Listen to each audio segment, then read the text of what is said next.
لەبارەی ئەوەی کە برێن ئەو جەژنە و لە هەموو قەیران و فەیزاناتی برێن ئابووری ونیە لە هەموو ئیش و بێکاری الحەمدولله خەڵکی ما بەڕاستی زۆر گەرم و گوڕە لەبارەی قوربانیکردنە لەبارەی بەرەو خواچوون و عیبادەتکردن.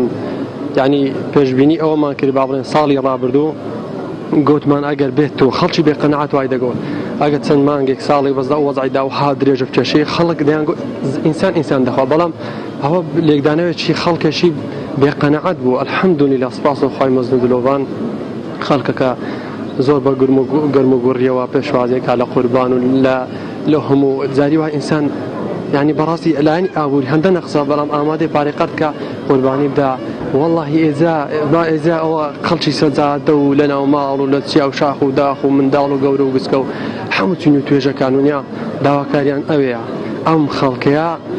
أور اللي بديته ولا أم خلقا رنزي دا خباتي كرديا خويني رجاء أورو در بدر وسوتا ماروينا در بدر بني أستاج قدا بيبارين بتايبت دوري آلاني برين خەڵکی دۆری مەلەکە و بلەی ئێستا جگدابی بە ڕێژەیەکی زۆر هەر ئەنفالە ئەدی ئەو خەڵکە لە پێنای ئەوانە نەچوە ئێستاش بابینین والله یەک نمونەت لەو بازەکەم کابرا چوتە دەوامێ 20,000 دەبەری داوا چوتە دەوامێ ڕۆماڵ و خێزانیشی بەجێ نەهێشتیا. یعنی بەڕاستی ئەوە یارمەتیدانە ئەوە ئاوڕڵانەوەیان خەڵکەیە بەڵام الحەمدولله خەڵک بەوە ناوەستی خەڵک سەدەستی خۆی بەستی خەڵک شەڕەشی خۆی بەرپا ئەکا و ئەڕوا.